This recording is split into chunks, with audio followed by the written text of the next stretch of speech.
Welcome, fellow adventurers.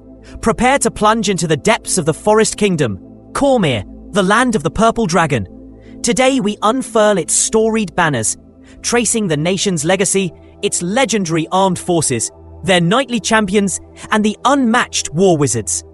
Let's see what makes Cormier a crown jewel of Faerun. Cormier, whose name means forest land, was established in 26 DR and has since grown into one of Faerun's most powerful and enduring monarchies. Suzail, the capital, is famed for its walled grandeur, gleaming towers and bustling courts. It is here, within the city's royal precincts, that the Abarskir family's long, legendary reign continues. The geography of Cormier is dramatic and varied, bordered by the Stormhorns and Thunder Peaks mountain ranges, and dotted by the sprawling King's Forest and Hullock Forest. The Wyvernwater Lake and the mighty Dragonmere provide natural boundaries, shaping Cormier's rich culture and mercantile prosperity. Cormite society is layered with strict delineations between commoners, military, and the ruling classes. Farmers form the bedrock. Artisans craft Cormier's renowned goods, and the merchant class, grown wealthy through trade, sometimes rivals the nobles in influence. At the highest echelons are the noble houses led by the Abarskirs, with crown silver, hunt silver, and true silver close behind, each boasting ancient blood ties to the throne. Only those of Abarskir blood may ever claim the crown itself, maintaining a strong sense of royal continuity. Local governance in Cormier is managed by lords appointed by the crown, responsible not just for justice and taxation, but also for raising troops for the king. Heralds, trained as clerks and record keepers, aid the lords in administering their domains, anchoring royal power throughout Cormier.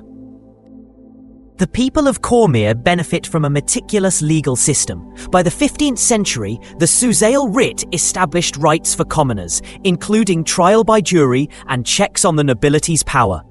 Purple dragons and war wizards enforce laws, the former handling daily security, the latter involved when magic or greater threats are uncovered. Outsiders often must register at Cormier's borders. Adventurers require charters, and weapons are peace-bonded, unless you are a purple dragon or chartered adventurer. These rules, along with firm property laws and reverence for the royal family, reflect Cormier's careful stewardship. Cormier, as a border nation surrounded by ambitious rivals like Sembia and Netheril, has always depended upon the strength, loyalty, and discipline of its military, the famed Purple Dragons. The origins of the Purple Dragons are tied to the ancient black dragon Forglaw, whose violet-tinged scales inspired the nation's symbol after his fall. Over time, the Purple Dragons evolved into one of the most renowned armies of the realms, celebrated for valor and unbending loyalty to the crown. The Purple Dragons are a professional standing army, historically numbering over 12,000 in the 14th century DR. They serve as city guards and border defenders, maintain order, and form the backbone of the king's ability to project power, both within Cormier and across its neighboring regions.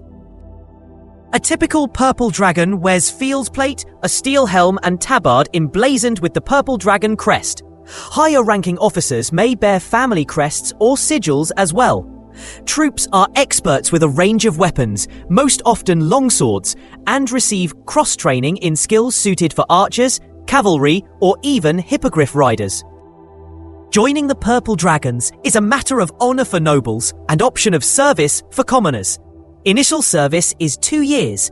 After, many are invited for permanent positions, with magical interviews conducted by war wizards to check loyalty and suitability for advancement.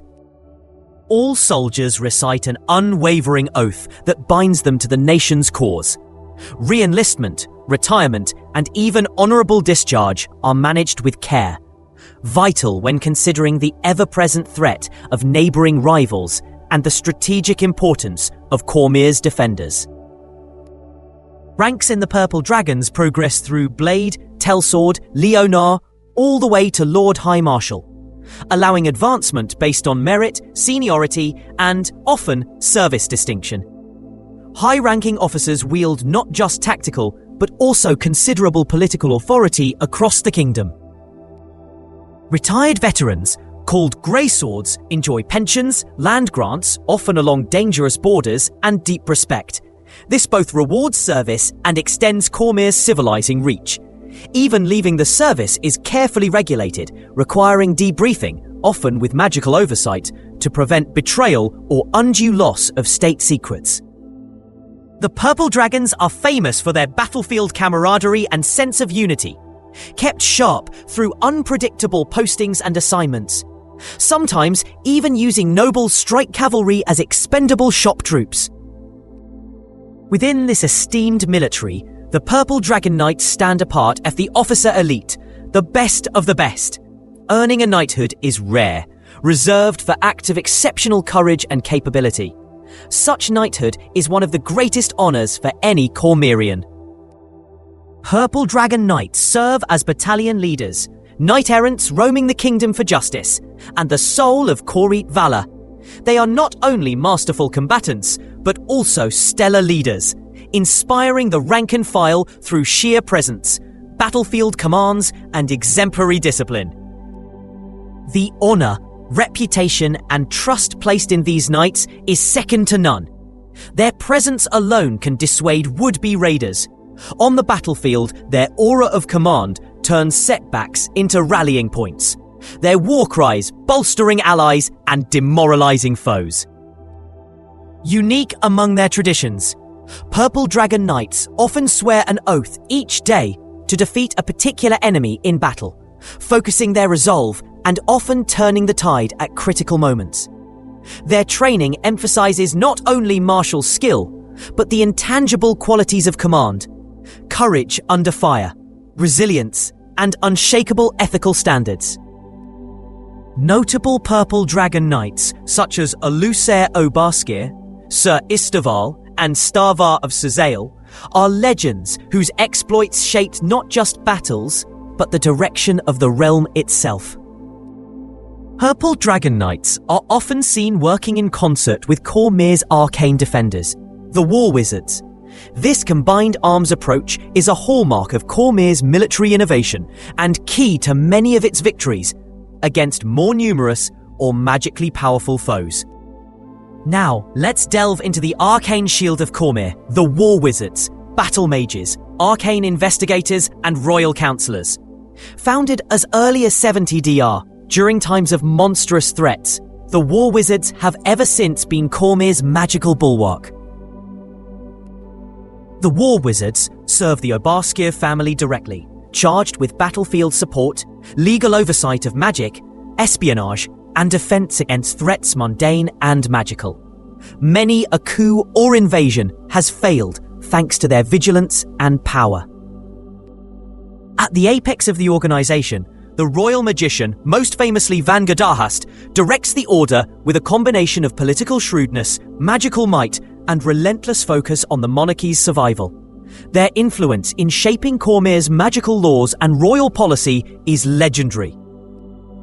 War Wizard recruitment is selective. Potential candidates train for 5 grueling years as apprentices under senior battle mages, many washing out due to the rigorous standards, blending spellcasting with martial competence. Only the most talented and dedicated earn the right to call themselves War Wizards. The War Wizards are innovators in magical warfare, developing unique spells like the devastating Lightning Ripple and Storm of Victory, and employing a range of metamagic seldom seen outside their ranks. Many wear enchanted cloaks or rings that allow rapid scrying and teleportation, ready to respond instantly to crises anywhere in the realm. War Wizards not only regulate outside magical activity, suppress rogue spellcasters, and oversee the use of hazardous substances like smoke powder, but also act as the secret police. Internal monitors known as Alarfons keep their own in check, rooting out corruption or treason before it can take root. Their history is not without tragedy. When the spell plague struck, the War Wizards lost a third of their number. making their survivors ever more vital to the kingdom's strength. Later legal reforms, such as those in the Suzail Writ, restricted their abilities to magically surveil citizens, balancing security with civil rights. Unlike many nations, Cormier deploys its wizards directly alongside soldiers. War wizards and purple dragons train and fight together, exemplifying the harmony of sword and spell. This unique cooperation haunts the nightmares of Cormier's enemies, who have learned hard lessons on the field of battle. The War Wizards College in Suzail, along with secret training sites like Stormhaven House, serve as headquarters and hubs of learning, where new magical techniques are honed and the next generation of arcane guardians arise. For dungeon masters and players, Cormier presents a tapestry rich in possibilities, a nation that truly rewards loyalty and achievement with both titles and land. A disciplined army steeped in honor and intrigue, a magical brotherhood cloaked in secrets and power. It's an ideal setting for stories of heroism, intrigue, or the forging of one's own legacy.